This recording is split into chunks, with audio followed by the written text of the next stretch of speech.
What's going on, guys? It's Jim Leadus. I've been hearing a whole lot about this $2,000 stimulus, monthly stimulus.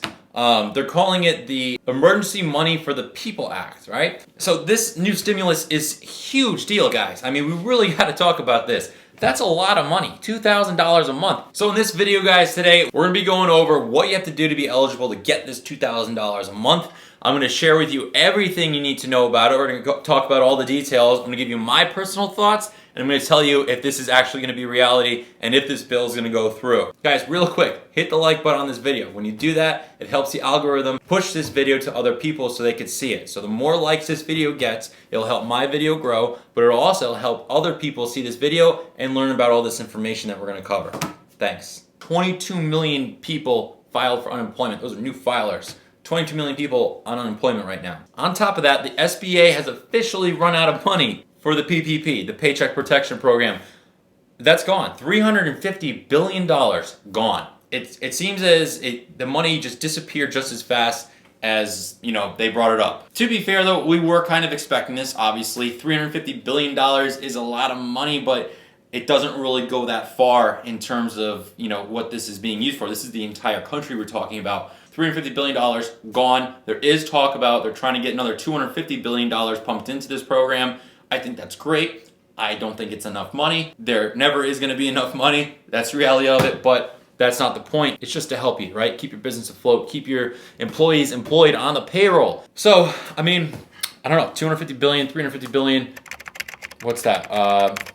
We're looking at $600 billion. That's an insane amount of money. That's over $500 billion right there. And it's still not going to be enough. It's never going to be enough. So, we got to keep moving forward with this thing. $2,000 a month. So let's start right off with the eligibility. Okay, to be eligible for this, you got to be 16 years or older. You got to make less than $130,000 a year. Now, you could also file jointly with the married partner. Then you would get double the amount, just like the previous one, the stimulus, right? In either situation, married or single, you still get the $500 per child, up to $1,500 a month. So if you got 3 kids, you're maxed out. You got 4, you're maxing out at 3. So now, like I said before, this could go up to $170,000 if that's your income. Every $1,000 you make above the $130,000 mark, your stimulus amount gets reduced by $50 until you reach the $170,000 mark. Anything over that, you don't get anything. So yeah.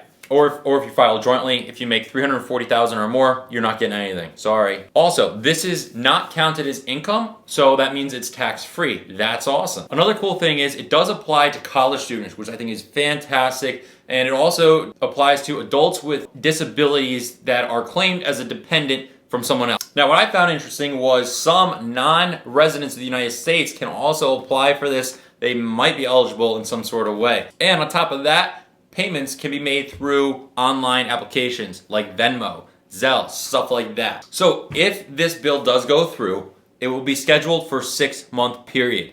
Now, by that time, in 6 months, if the unemployment rate has not fixed itself, fully recovered, it will go for another 6 months after that, making it 12 months long. Now, all this sounds really, really good, right? Let's take a minute and go over the steps it takes to make this bill an actual real thing. Just to put in perspective how far away we actually are from this thing. So step number 1 has to go through the House of Representatives. This is where they make the deal, they discuss, they debate, they make the guidelines, and then they take a vote to say, are we ready to pass it on to the next stage? And the next stage after that would be the Senate. Now the Senate does the same thing as the House, just like under a microscope, okay? They go through it with a fine-tooth comb and they go through every single word, every single sentence and make it clear as possible so there's absolutely no misunderstandings. Now for them to agree to send to the next stage, you need 50% of the Senate on board to vote yes. From there, it goes to the president, which he can then do one of 2 things. He could read it, okay it, and sign it.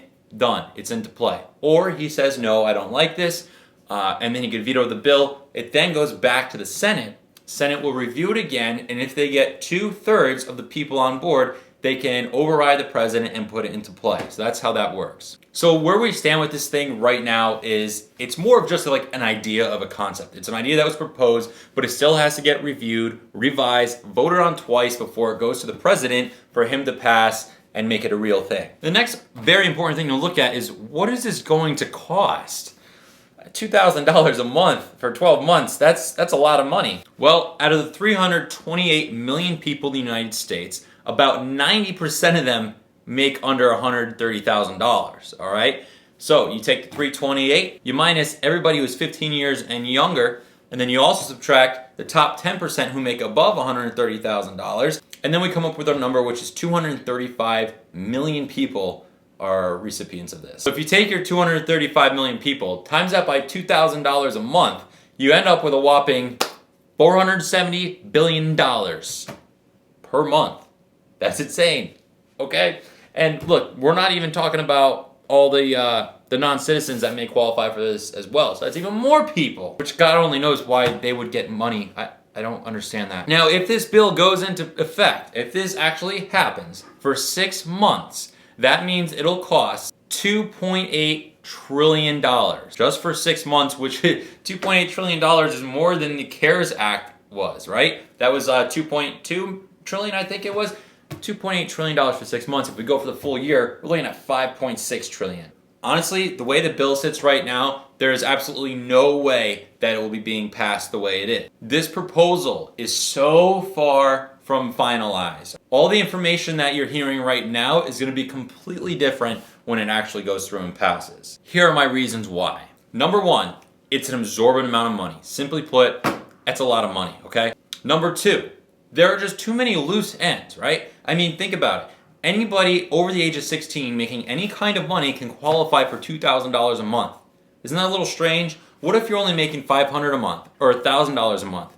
What justifies that person to get $2,000 a month when they usually only make $500 or $1,000? And now, what if you're receiving unemployment already? Should you get an additional $2,000 on top of your unemployment check? Because at that point, you're making more than you normally make. I mean, as it is right now, there are people on unemployment who are getting their unemployment checks plus that extra $600 a week or something crazy like that. They're making just as much, if not more, than they usually do in a regular work week. And they're not even working, they're just home. So how can you just add another $2,000 on top of that? And another point is, if you're still currently working, right, you're employed, you're still bringing in income, would it be right for you to take this money? You know what I mean? Like, if you're still working and you're getting money coming in, why would you need another $2,000 a month on top of that? Like, this money is aid, it's support, it's not lotto, it's not a gift. For what? You know what I mean? However, I do think in some cases, the people more exposed to this illness that's going around with higher risk, they should be getting risk pay. Think about anywhere that's super public. The mail service, right? I mean, it's touched by so many people. Deliveries, and I just feel like people like that in those sectors, they should be getting more. Healthcare workers, they should be getting more money. Not an absorbent amount, but they should be getting hazard pay. I mean, this is hazardous. You could die. And my third point is it's not fairly distributed, right? This should be on a sliding scale. Why should somebody making $10,000 a year get a $2,000 stimulus every month when somebody making $130,000 a year gets a $2,000 stimulus? It should be on a sliding scale. It's like the less you make, the more you're going to earn from this thing. So I think that's another kink that's got to be worked out here. I find it odd that if you make over $130,000, then it goes down. But what about if you make less? You know what I mean? It should be more segmented and stuff like that, I think. Because really what we're trying to do is try to supplement your income a little bit when you're not having any coming in. So I think it's got to be more evenly distributed on a sliding scale. This way, it's fair to everybody. So here's why this bill is so unrealistic and why they plan it like this in the first place. You got to aim high, settle low, right? So it's no different than if you're going to ask for a raise. You always want to ask for more money than you intend on getting. This way you can work out the deal and go down. Your boss thinks he got a good deal and you're happy because that's the number you were shooting for. Or if you're selling something, right? Say you're selling a car. If you want to get $10,000 for your car, you're not going to list it at $10,000, right? You're going to list it at $12,000. This way when somebody comes to buy it, they'll work with you, haggle, and knock you down to 10. They got a killer deal. You got the price you wanted. So that's what's happening with this bill. They're stretching it, asking way out of the ballpark for these crazy numbers and everything. And little by little, it's going to get chipped away until we end up with something that's reasonable, it's fair, it works for everybody. But if you start at that, you have no lever. You have nowhere to go. You can't go up. You can only go down. So I think that's what's going on here with this, is why it's so way out there, these numbers. I mean, $5.6 trillion in a year. Now, it is clear that we need to do something here financially, right? 22 million people unemployed And it's a bad time for everybody. Everyone's getting hit with this and they're being impacted, infected by this. But it's just a matter of, how much and when, and for how long. The reality here, guys, is this thing that's going on isn't ending anytime soon. We've only been into it for about 2 months now. And that seems like a long time, right? But until there's a cure, right, it's going to keep going. I mean, because you can't just reopen everything and then everybody starts getting sick again. We got a long way to go with this, guys. So that's pretty much what we know right now up to date about this Emergency Money for the People Act, right? If you guys want to be kept up to date with all this, then definitely subscribe to my channel. I greatly appreciate it. I'd love to have you guys here. Any questions at all, let me know in the comments below. I answer every single one of them, and I'll do my best to get you answers if you need them.